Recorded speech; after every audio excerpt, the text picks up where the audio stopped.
Good afternoon, everyone. Today we have a few topics to cover: the budget and a Pensions 101 briefing from our guest, David Coates, as well as an update from Dr. Levine. I want to start with my first impression of the budget that came out of the Senate Appropriations Committee on Friday afternoon. In January, as you know, I presented a balanced budget that included investments to grow the economy by adding housing, expanding broadband, and combating climate change. To help make Vermont more affordable, I also proposed progressive and broad tax relief that's sustainable, given projected long-term growth in base revenue. We also made significant investments in protecting the most vulnerable, like money to prevent substance abuse and permanent housing for the homeless. You've heard me talk about my concerns with the House-passed budget, and while the Senate version is better and comes closer to the budget I proposed, there's still some major differences. While I appreciate both the House and Senate funding many shared priorities, they've also proposed and focused on government systems. That seems to be their focus. It's really important from my standpoint to take full advantage of this once-in-a-lifetime opportunity to grow the economy, revitalize communities, and make Vermont more affordable for workers, families, and those who create jobs. For example, from what we've seen thus far, they've reduced or eliminated funding I propose for substance abuse prevention programs, tax relief for seniors on fixed incomes, military veterans and low-income Vermonters, nurses and child care workers, and more. Economic development for rural and small communities that have seen significant stagnation and decline over the last 10 years. A capital investment program which would help small businesses like child care centers and local general stores survive and recover from the pandemic. Career and technical education, workforce retention and recruitment initiatives, and cell phone tower expansion, and much, much more. These are the type of investments we must make in order to help all corners of the state see more prosperity and opportunity. The fact is, investing in initiatives to grow the economy, to make Vermont more affordable, and retain and attract the workers we desperately need will do far more to change our trajectory than the bridge funding the legislature has prioritized. While the Senate version, again, is an improvement and has moved in the right direction, it still doesn't make the most of the unprecedented opportunity we have before us. But fortunately, there's still time to come together to make sure we are prioritizing long-term growth over short-term fixes with one-time money. Next, I also want to talk about pensions. During my 5 years as governor, we've spent more on our pension obligations than the previous 20 years before I took office combined. I've talked about the need for true structural reform to right the ship, because this is the massive 5.7 liability that we face. And without structural reform, it will only get worse. Now, I'm not naive. I know the Democratic-dominated legislature is much closer to the unions than I am. So I asked the legislature to take the lead with support of my team, and to their credit, they did. However, we were not part of the closed room deal that led to this current bill. So I found out what was agreed to by the task force when you did.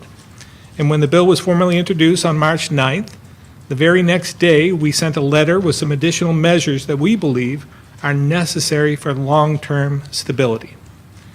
In my mind, the task force work was meant to be a recommendation or a starting point for the legislature and executive branch to discuss, not a rubber stamp.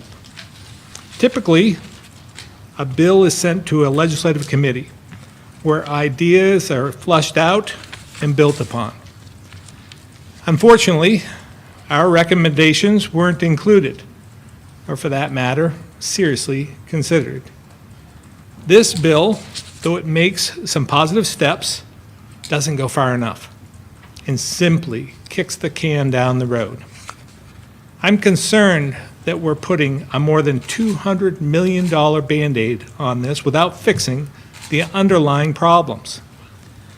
Keep in mind, for those of you keeping track, the $200 million is over and above the roughly $400 million payment we've included in the budget. As an aside, 5 years ago, when I first became governor, that payment was just over $200 million. So in 5 years, it's doubled.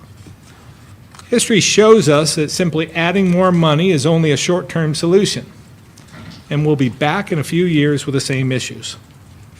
Now, I know it's easy to just claim victory and go home.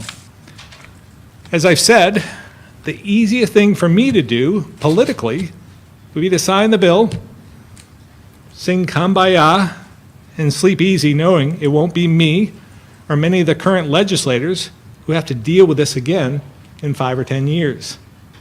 But mark my words, this bill doesn't solve the problem, and in 5 to 10 years, the necessary fixes will be much tougher for both taxpayers and state employees.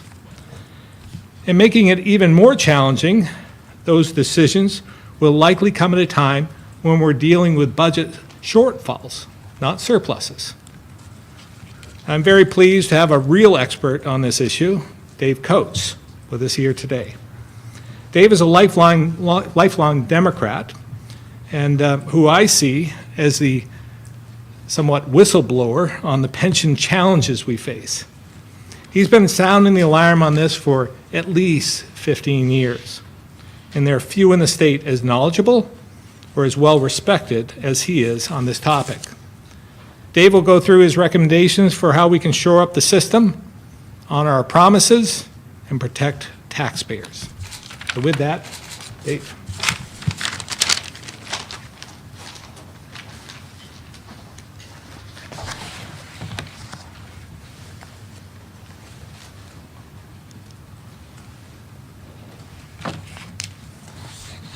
Thank you, Governor. I've never been called a whistleblower before. I think that's good. I'm not sure. I'd like to speak a little bit about S-286, which is the pension bill. And the goal, obviously, was to fix the pension systems. And I'm going to just say up front that I think that bill is a good start, but it doesn't go anywhere near as far as it should. It's nothing more. I think the governor referred to it as a short-term fix. There are no structural changes in there. And I believe you have a copy of the testimony that John Pelletier and I gave to the House Government Ops last Friday. I hope so. If not, you'll get one. And what I want to do is cover some of the highlights of that testimony. And let me begin as background. I think it's important that we understand what is the scope of this. The governor said $5.7 billion. When you round up, it's $5.8 billion, just so you know. Now, unfunded liabilities, that's a word that doesn't make a lot of sense to a lot of people, but in the context of the financials, it's long-term debt. It's the bonded indebtedness is another of that. But when you look at the $5.8 billion on the state's balance sheet, it's the largest thing there. It's created a $300 million deficit that we have on our balance sheet as of June 30, 2021. And when you look at our general obligation bonds, they're $675 million. This is 10 times more than that. When you look at our general fund revenue, this is 3 times more than our general fund revenue. And when you look back, the governor talked about how much we've been paying out, but back in 2008, we had a liability of $466 million for these retirement obligations. Today, it's $5.8 billion, 10 times. And then further breaking that down, this obligation represents $9,000 per every resident in the state of Vermont. $4,700 of that is just for the pensions, and $4,300 is just for the OPEB. And then the big picture, just the pension now, the liability is $7.4 billion. We have investments of $4.4 billion. This is as of June 30 last year. That's where the $3 billion in the pension obligation comes from. Our funded ratio, and this is critical, is 59%. In other words, as of June 30, if we had everybody retired in the state of Vermont, they would get 59 cents on the dollar that they were owed. And that's significant. So we're way underfunded, excuse me. So now let's talk about S-286, the pension bill. What does it accomplish? Well, up front it looks pretty good because you've heard a lot of people talk about the $2 billion deduction from our unfunded liabilities. Well, when you break that down, only $300 million of that is against our pensions. And that's not very much in the context of $3 billion. It's about 10%. And then when you look at the OPEB, or the retiree health care benefits, that's $1.7 billion. That's a lot more. And that does a pretty good job on that, except for one thing. That's an accounting change. There's no structural change on the retirement benefits on the health care side. It's only an accounting change because we're going to pre-fund it, which I've agreed to. Treasurer has espoused this for years, that we want to start paying that debt. However, because we're paying that debt currently now, more currently on the pre-funding basis, we're able to use, I don't want to call it a gimmick, because it isn't a gimmick per se, but we can use a different accounting rule. Instead of the 2.2% discount rate, we now can use a 7% discount rate, which is the same discount rate we use on the pensions. And that makes the big change. But I think the point that I want to make sure everyone understands is that the benefits on the health care side for retirees does not change. It does on the pensions. On the pension side with S-286, we reduce COLAs, and we also add more contributions from the employees. So that is reform. However, just not enough of it. And I believe strongly that our state has great exposure going forward with respect to current and projected economic conditions. And let me give you just a few of the important assumptions, actually just two.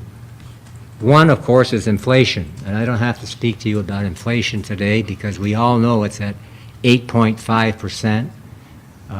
Haven't had this in over 40 years. And when we look at the assumptions that built up to the $5.8 billion, that assumption is 2.3%. That's quite a disparity, just in that alone. And then you take a look at our rate of return that we're projecting, 7%. That also is the discount rate, which I'll explain a little bit later. And when you look at the states around us, New England and New York, when you average them all out, they're at 6.73%. Now, it doesn't seem like a lot, does it? Just 25% basis points or 1/4%. But in reality, it's a lot. And before I tell you what that is, let me just say CalPERS, the largest plan in the country, they're projecting over the next 20 years a 6.2% return. And we're only looking out for the pensions 18 years because that's when they have to be fully funded in our state. That's our plan, and that's 2038. Now, if we're wrong by 25 basis points or 1/4%, that literally wipes out the $300 million of savings that we have on the pension. It's like $238 million. If we're wrong by 1%, remember, CalPERS are saying 6.2, and we're saying 7%. If we're wrong by 1%, that's $950 million. Now let me give you an example of that. Back in 2019, 2020 is the last time we looked at the assumptions. And at that point, we adjusted the rate of return from 7.5% to 7%, 50 basis points or 0.5%. That resulted in a $600 million increase to our unfunded liabilities. That was $100 million more that we had to pay, required by the actuary, the ADEC is formally. So I'm saying when we look at these economic conditions we currently have and where we're going, that market experts are warning about a recession. Larry Summers, I think we all know who Larry is, not only the former president of Harvard University, but he was a Secretary Treasury for Obama. And he's saying there's going to be one. And of course, just recently, the CNBC survey, 81% of adults said we're going to have a survey in 2022, not later, 2022. So recessions are not kind to the stock market, they aren't kind to the economy, and they aren't going to be kind to the state of Vermont, in particular, our retirement systems.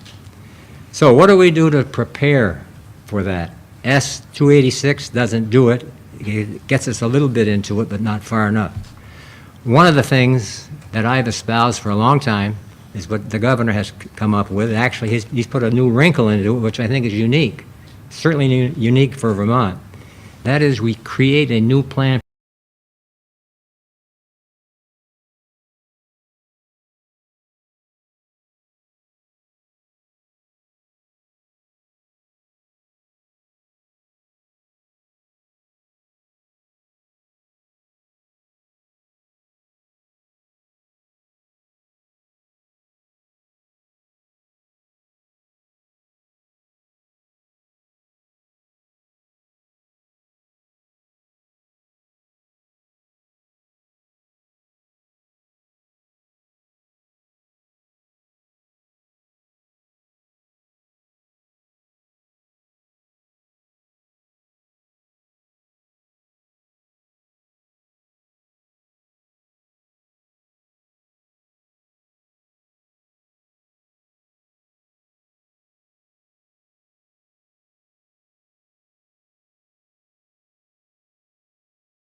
Not being told. Now, another step is adopt a risk-sharing policy. What do I mean by risk-sharing? That means if we hit turbulent economic conditions like we're seeing now, then we can't expect the state to step up to the plate and pay everything. There has to be a sharing process. It takes the volatility out of the annual payment, the ADEC, which is the technical word for it. And let me give you the best example, I think. Now, I think at least 16 other states have this, but I think the best example is the 2009 Pension Commission. I was on that. I was appointed by Speaker Smith and President Pro Tem Shumlin. I was their designee. And one of the things we recommended is that if there is a time that the payment goes over 3.5% per year on both the retiree health care benefits and the pension, that we would share in that with the participants. And we went to the Joint Fiscal Office and said, would you give us the number? Because we think that's important. They agreed everything with it, all of that with us. And at the same time, they said, we think 3.5% is a reasonable amount. Anything over that, we'll share with the participants. Again, if we had done that then, we wouldn't be here today. We've been postponing the inevitable. And I don't know why that was postponed, because that was the recommendation of the commission, but when they negotiated with the union, it didn't come out. Finally, and I talked about this early on, what we need are frequent reviews of our assumptions in our pension plan, and I also think we should look at stress testing. The last study that was done, I mentioned it earlier, in 2019, we ended up with a $600 million addition to our pension liabilities. $100 million more we had to pay per year. And that was really, that started the pension task force, basically. That was the genesis. So that's an early warning system. And right now, S-286 says we aren't going to do this now until 2023. We can't wait 4 years. The last one was 2019. We have to do it now. And I would just end with the old proverb saying that when you're forewarned, you're forearmed. And we need to know what's coming up so that we can be prepared for it. And I'm telling you, with S-286, we are not going to be prepared for it. Thank you, Governor, and I'll turn it back over to you. Thank you, David. And now we'll have a health update by Dr. Levine.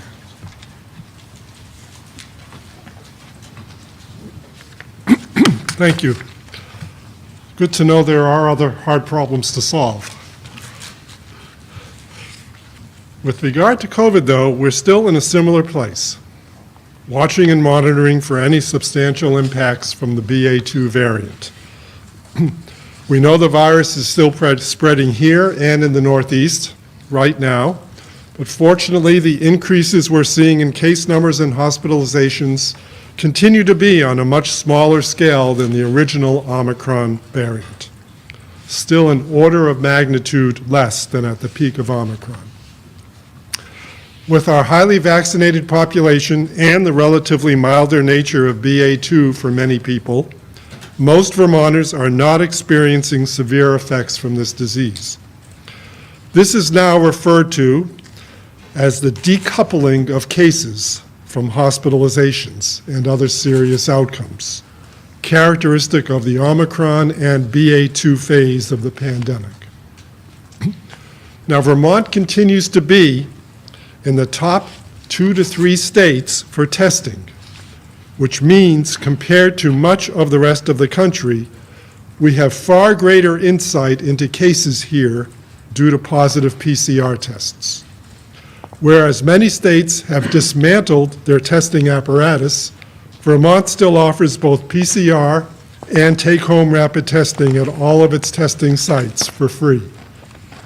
So while this pandemic is unfortunately still not over, we can live our lives more normal because the overall risk from the virus is lower for many Vermonters. But I want to emphasize this overall risk is different from a person's individual risk. What you may consider safe or low risk really depends on your own situation.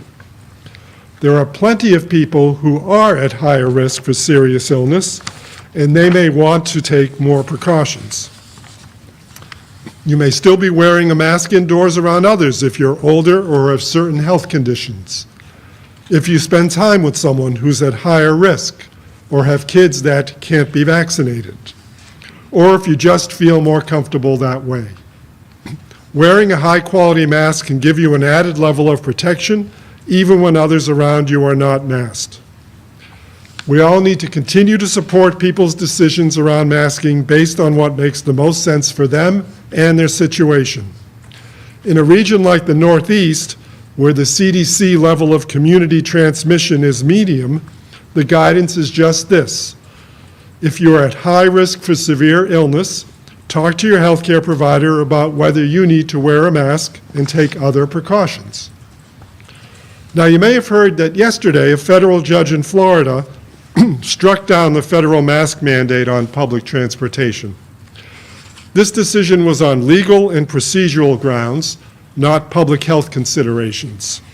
Indeed, the CDC had just extended the mask mandate for public health reasons, citing the spread of BA2.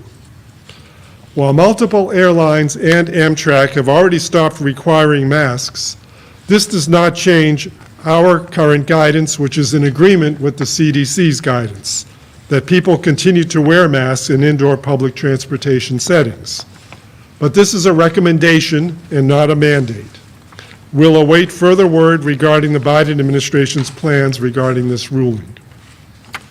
Next, an important reminder for those at higher risk of COVID-19 by virtue of being older than 65 or having underlying medical conditions. Please make sure you have a plan to call your doctor if you do test positive. Antiviral pills can greatly reduce your chances of having a severe outcome if you start taking them soon enough. They are available in Vermont with a prescription from your healthcare provider. And if you do not have a primary care physician, calling 211 can help get you connected with either a free clinic, a federally qualified health center, or an urgent care setting. Finally, a reminder about what to do if you do get sick. I know it can be hard, but please stay home to prevent any illness from spreading.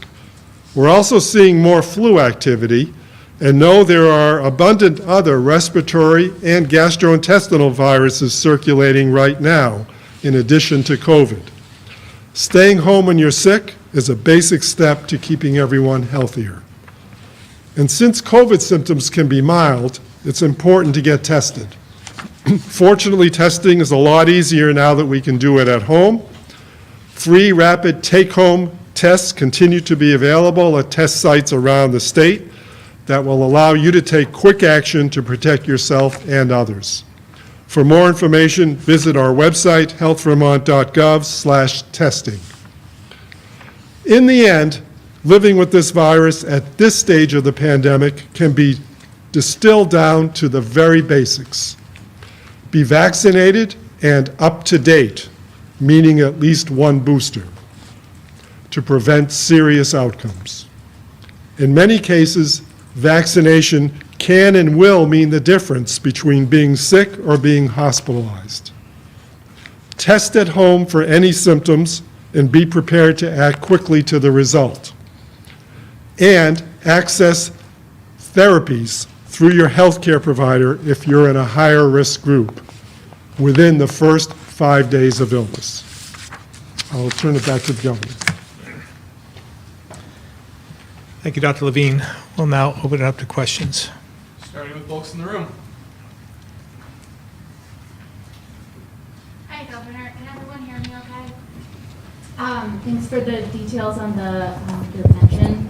So I'm wondering if your office has done an analysis to determine by how much the 401k option would cut the unfunded liability. Have you done an analysis? I have not. Maybe David would have the answer to that. We haven't done an analysis. I haven't anyway, but I do know if we took basically using the option that the governor has proposed for new hires, if it would be about 450, I assume, maximum people that might elect that. That would cost the state of Vermont about $1.5 million, and that's about the same amount that would be coming out of the contributions that would normally be going into the union plan. Is that helpful? A little bit, yeah, it does help. Governor, can I ask a follow-up? Sure. Please, if the legislature does not amend the bill to include this option, is this what you're, the point on which you will veto the bill? Yeah, I mean, that's the multi-billion-dollar question, right? As I said in my remarks, it would be much easier for me just to go along with the gang, so to speak, and say, this is the best we could do, and move on. Because we're not going to see the effects of this or the negative effects of this for maybe 5 or 10 years with a $200 million Band-Aid that they're proposing. Having said that, I can't seem to let this go. I said, because we have this opportunity right in front of us, and it seems simple to me to offer choice, to offer people the option of either going with a defined contribution or a defined benefit. It's their choice, and it would help in terms of risk, and it would help in terms of attracting more employees as well. I mean, we hear from HR that they want portability. They'd like to be able to take it with them. They don't want to have to, I mean, we're seeing it, again, private sector, public sector alike. They want some flexibility, and they want some freedom and independence. So this seems to give it to them, and it would help us out, I think, in the long run. So long story short, I'm still contemplating this. Again, I can't seem to let this go. I think we've been talking about this for quite some time. David Coates came into the committee that I chaired, the institutions committee, when I was in the Senate. It was probably in, I would say, around 2007, 2008, and was talking about the same thing. And he will not benefit from this in any way, but he has been dogmatic in terms of sounding the alarm.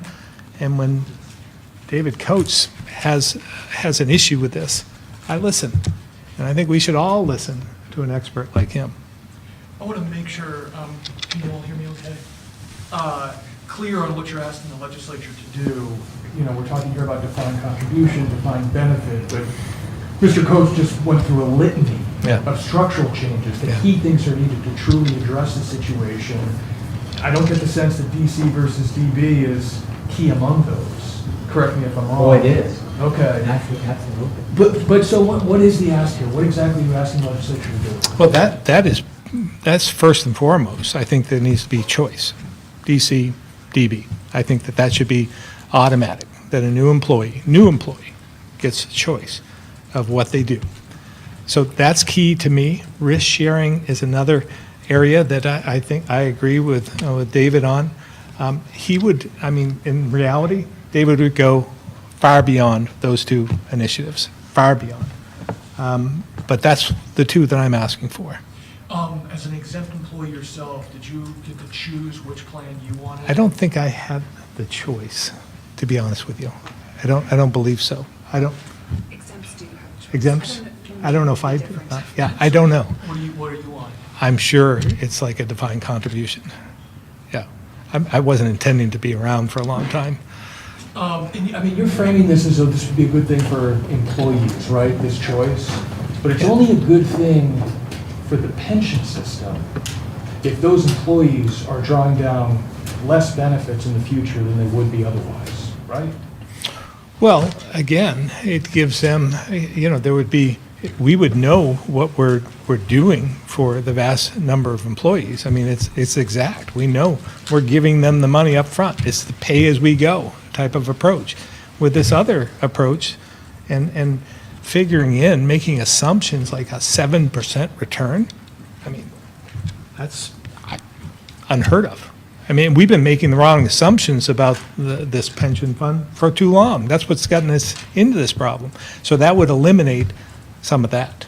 But I just want to be clear that the reason defined contribution would be better for the state's pension system is because it would be a less generous payout to state employees once they're retired. It's a pay-as-you-go system. It's paying as you go. It's like a cash type of system. That's the way I look at it. But this issue has been around for a long time in private employers. It seems like IBM went through this in the late 90s. It was a long time ago when longtime employees were going to have their defined, remember the terminology correctly, they were going to have their plan. I shouldn't say if I remember this correctly, but the bottom line is people who work for some place for a long time, you know, that your 40-year state employees, then if they make their bad investment choices, they could receive less when it gets around to retirement. But it's their choice, right? They're in Well- charge of it at that point. They're in charge of their own Somebody destiny. 22 might make one choice that he or she would feel different about when they're 65. Possibly. I think I think we'll find that, and David probably knows this better than I do, that Vermont is a bit of an outlier on this issue. Most in the private sector and some in the public, a lot in the public sector have gone. Can I add? Yeah, go That's a ahead. good question, Pete. I think if you would check in the private sector, and I don't think the pension task force did that, quite honestly, and check with the employers out there, you'll find that they're doing pretty well.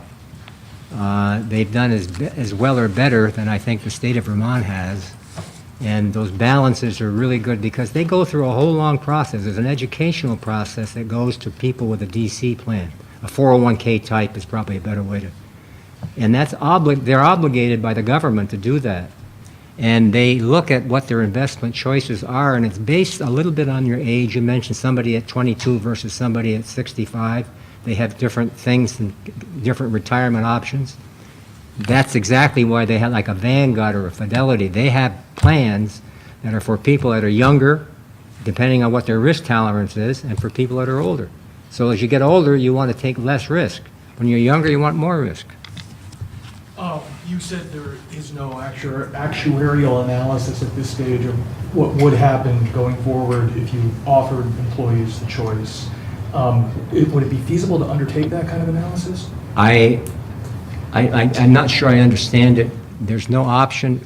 Repeat it again, would you So please? you would, Sarah had asked, do Yes. we know what the projected savings to the system would be if you offered choice to employees? Yeah, You I said- know, okay. I don't, maybe it would be good, I don't know if they can do it, but they probably can. But I do know that if we'd done this back in 2010, when I was really beating the drums, 25 or 20% of the workforce would be in that plan, so the state wouldn't be faced with $5.8 billion in liabilities. How do you know that? Because we would only have 60 or 80% of the workforce under this plan.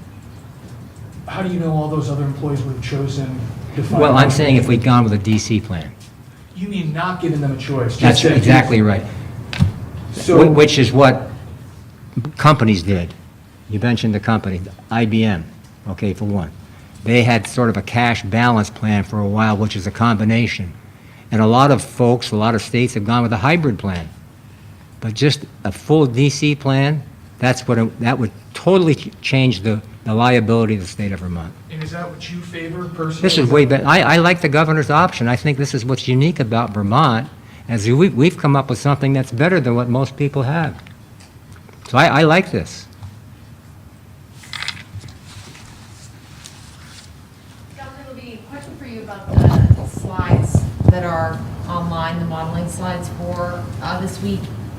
Correct me if I'm wrong interpreting this. It looks like the not fully vaccinated case rate and the fully vaccinated case rate has both increased by the same percentage over the last week. How do you explain that when vaccinated people and unvaccinated people are getting sick at the same rate right now? That's exactly why we should not focus on cases anymore. This is such a highly transmissible virus. Vaccination pretty much guarantees you protection against the serious outcomes, and it's doing a really good job of that. But in terms of becoming a case or becoming a positive test, having a mild illness, Omicron and subsequently BA2 have both proven that anyone can be infected. As well, Dr. Lee. If I could just add, and you can disagree if you'd like, but when you look at those, you're looking at the raw numbers, right? So we have far more people in Vermont. We're the highest vaccinated state, one of the highest vaccinated states in the country. So when you compare apples to apples, the rate of those who are not vaccinated is actually much, much higher. So you can't just look at the raw numbers and compare, because there are less people in that unvaccinated category versus those who are vaccinated. So there are far less, percentage-wise, far less people vaccinated in the hospital and being infected. And in addition, how do we calculate a rate anymore when PCR tests are still being done, and those are what you're taking your data off, but so many people are testing at home. Some of those are reporting, but many of those are not. those who have a positive test tend to report more than those who have a negative test. So it's really a challenge to understand even what the case rate means. What have the self-reporting numbers been like lately? Are Yeah. they more than in the past couple weeks? Yeah, so they've gone up from the high hundreds to a week ago, 1,000, and this last week was 1,622, of which about 1,100 were positive and 528 were negative. And that still is wonderful news that more people are reporting and more people are doing testing at home, but I still wonder what the true numbers are and what proportion of people who are testing at home we're actually knowing the data. What concerns, if any, do you have with the federal ruling yesterday, taking, so many people, I saw videos, people cheering on airplanes that masks Yes. were coming off. I mean, is there a concern there from your perspective, given how transmissible this is? I think it's a little premature timing from a public health standpoint, but again, that's not the reason that the judge made the decision that she made. It was based on other considerations. So the reality is, obviously, when you're in a wave of BA2, which is pretty much the Northeast right now and select other parts of the country, but could potentially involve more of the country, you'd like to be a bit more prudent and cautious. And so that's my attitude with regards to that. These are enclosed, congested settings. Dr. Luke, Okay, I'll go. Before I came over here, I looked at, it seems you were saying of some time, not too long ago, that watch what's going on in the UK. And the BA2 spike in the UK seems to have fallen off as quickly as the Omicron did. I mean, are you expecting that to happen, and when do you expect to see that peak? Yeah, so. I mean, if you presume that. So the difference in the UK is it actually was more of a spike that has come down. And here in the United States and even in the Northeast, all of the states in the Northeast have increased their cases by about 25 to 29% in the last 7 days, and in the preceding 7 days for that matter. That's not causing a surge or a spike. That's causing, again, this more low elevation plateau that is not going upward in a steep direction. So I would anticipate that can only run its course for a couple more weeks, I would think. But again, when you ask modelers and people who do these projections, they still come out with this kind of a pattern where you could be very low, you could be very high, you could be in between. So no one's really been willing to call it, but that's what I would think. a lot of folks in the medical sphere are sounding the alarm about the conviction of a nurse in Tennessee for a medical error. Do you share their concerns? I guess I don't have enough details on that case to offer a comment, but I'm sure I'll find it.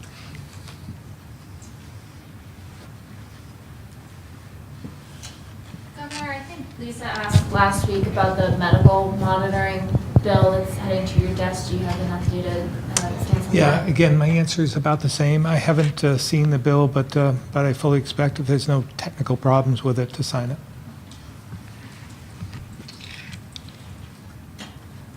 All right, we'll move on to the phones, starting with Chris Roy, Newport Daily Express.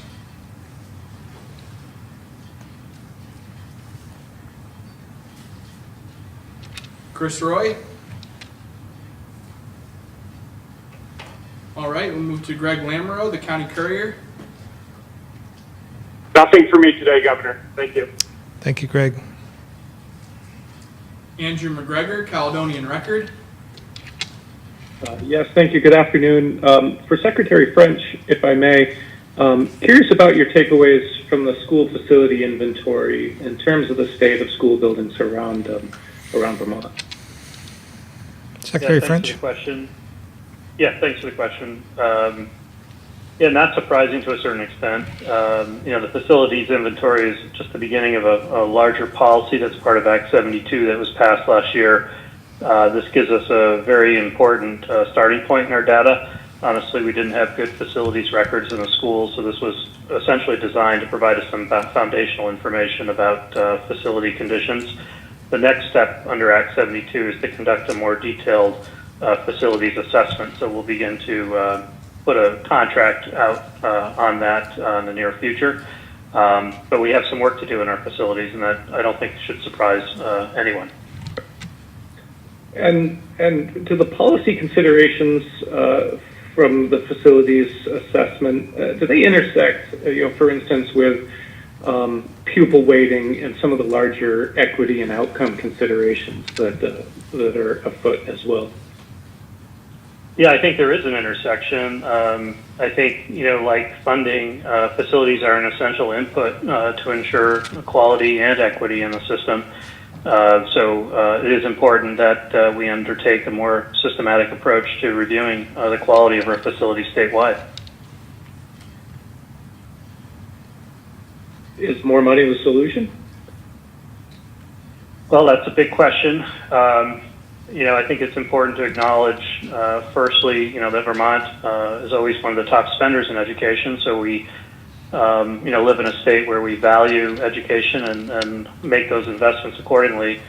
I think it is a question, and this is probably, akin to the pension conversation, as we have some choices in front of us. And facilities are, again, a key element of education.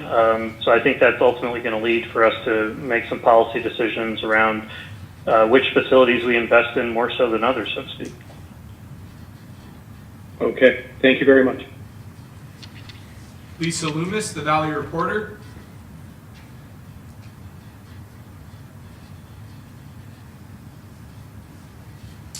Lisa, I think you're on mute.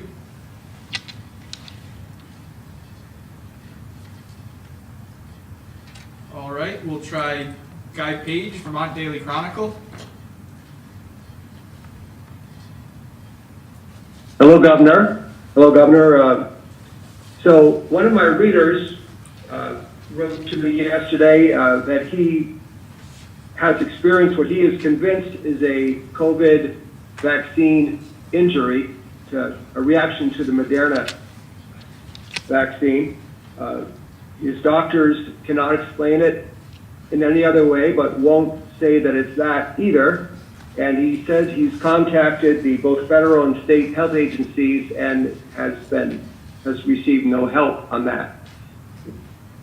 What do you recommend, or does perhaps Dr. Levine recommend, to someone who reasonably thinks, hey, I just have a reaction to the vaccine, but the health system will not respond to them and give them any sort of answers, either pro or con?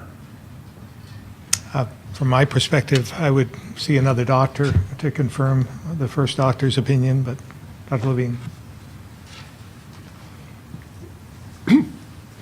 I mean, he's done some of the right things. He's made an encounter with the healthcare system, presented his case, and looked for an opinion, and he didn't get the one he wanted.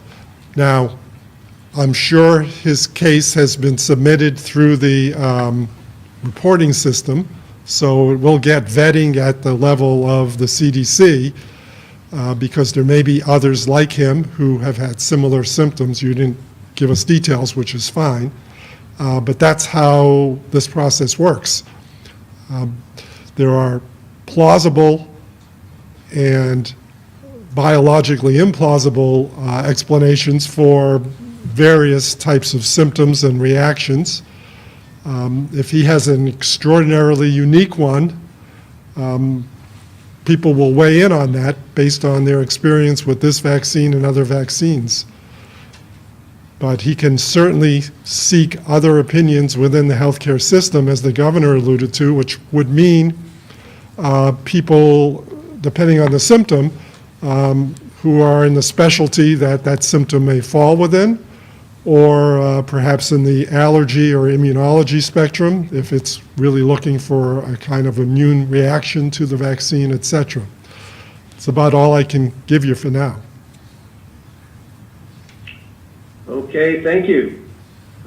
Governor, you may have answered this question already. I didn't hear very well. Questions about H715, the clean heat standard.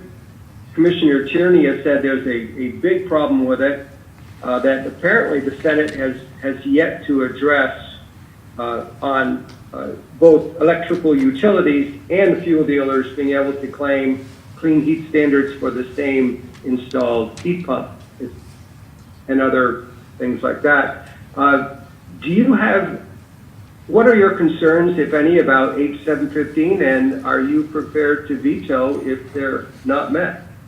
Yeah, I've said publicly, forget about the substance of the clean heat standard. My concern is the legislature advocating their position, their authority, and their vote by giving this to the PUC, the Public Utility Commission.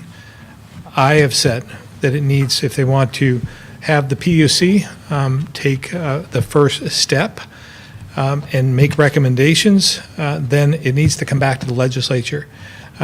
They can give up their authority in their vote, but they can't give up mine, or they shouldn't give up my authority to weigh in, and that's what they're doing. So bottom line is it needs to come back to the legislature so that we have a vote up or down on whatever they come up with. Thank you. Tim McQuiston, Vermont Business Magazine. Hi, Governor. I was wondering, I've heard David talk on this subject of the pension liabilities many times over the years, as we all have. And I'm wondering, David, if you did an analysis of a new employee starting today with the same investment, what the difference would be at retirement age, given all factors, or haven't you been able to play that out? Tim, I haven't looked at that. I think that could be played out pretty easily, but I really haven't delved into it at this point, but I could do that.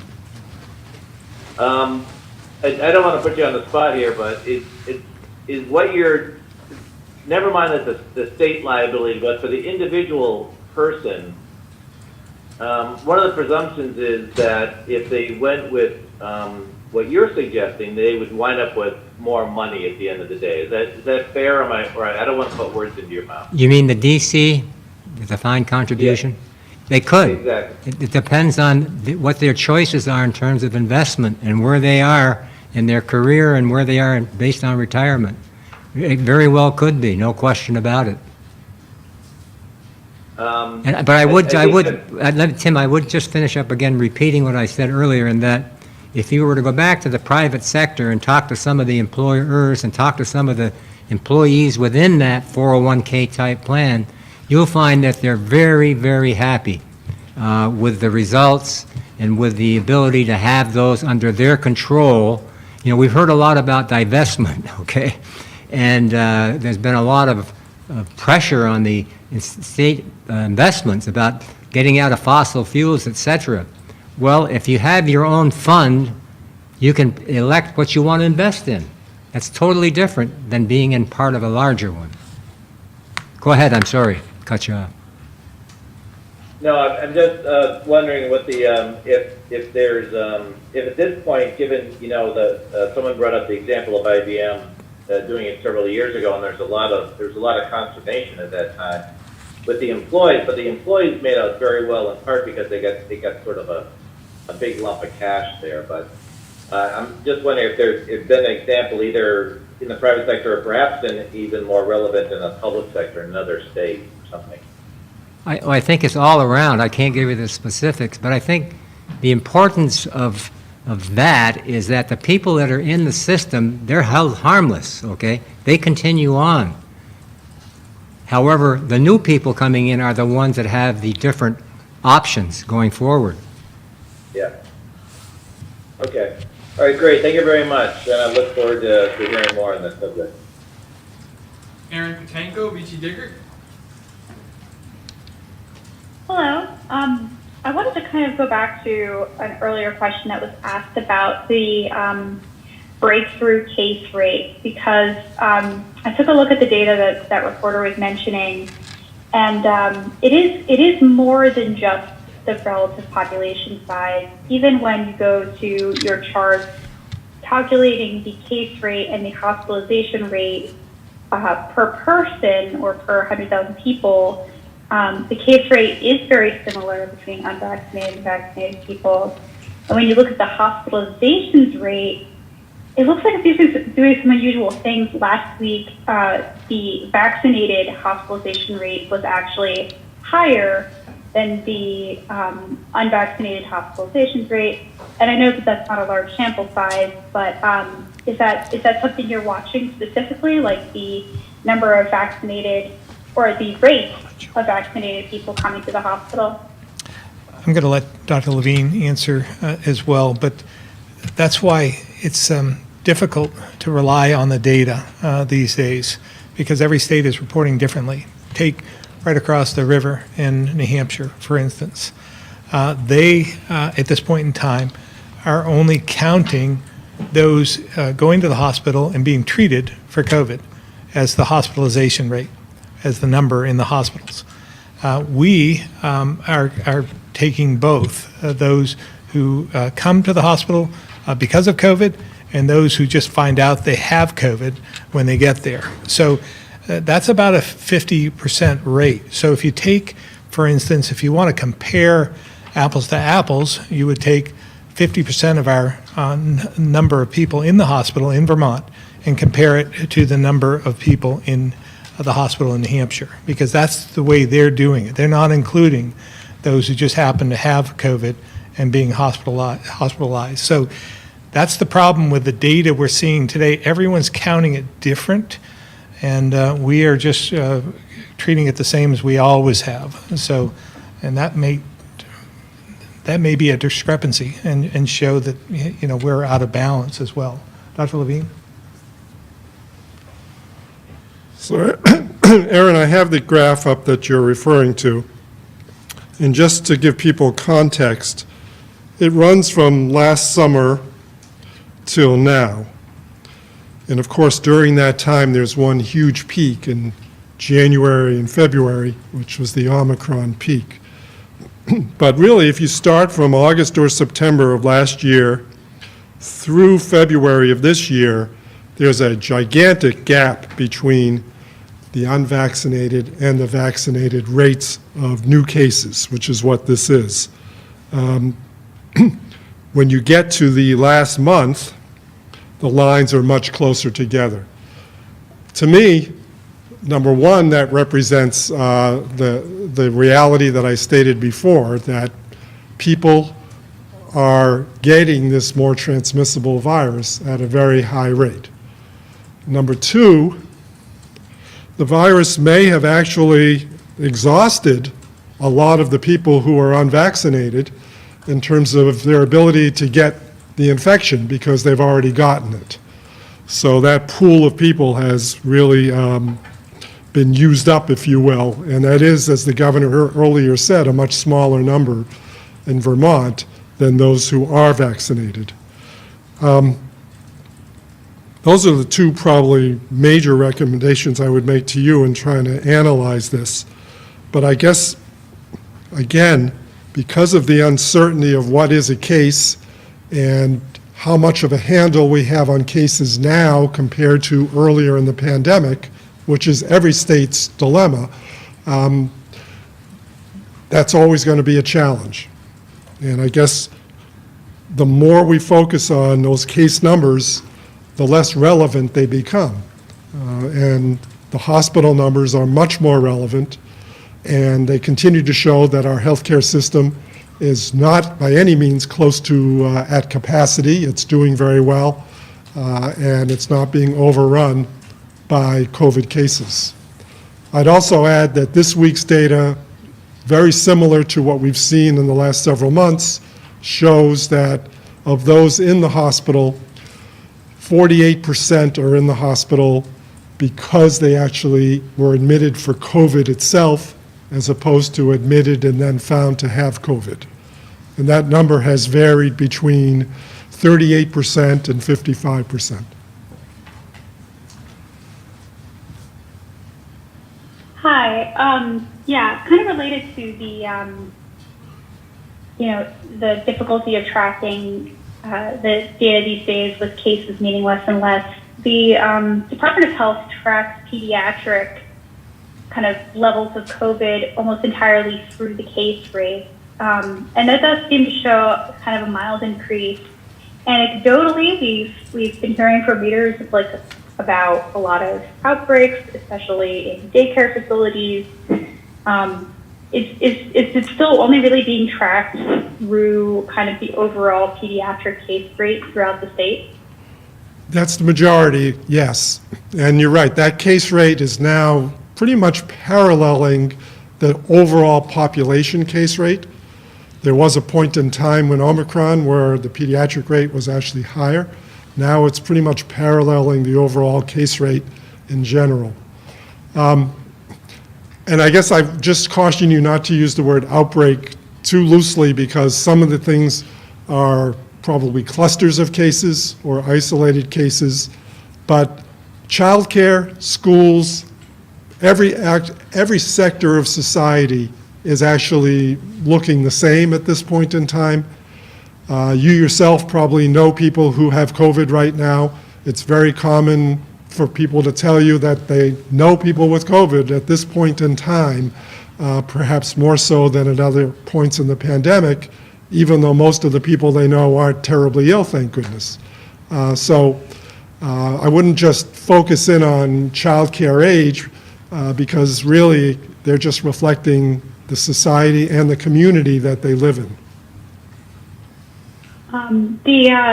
One reader reached out to us to point out that there was an increase in positive COVID cases at their daughter's child care facility, specifically after the end of the Test for Tots program. I was just wondering if you had kind of also noticed an uptick at child care facilities, and, is there any plans to continue to support child care facilities in other ways, even if Test for Tots is ended? So I'm not able to give you firm data on childcare, so I don't have that in front of me. So we'll have to see if we have any additional data on that. But again, the major way we support the childcare facilities has been through our guidance that we provide them with, and they've had the ability to do testing, obviously, which is important, even if they're not doing it on a surveillance level basis. So nothing much has changed. We're still eagerly awaiting word from the manufacturers regarding vaccines for those under age 5. Some promising words perhaps coming through, but nothing definitive that has been presented to the FDA and ruled on by the FDA yet. But we think that May and June that promise may come. Okay, that's all. Thank you. All right. Thank you all very much, and we'll see you again next Tuesday.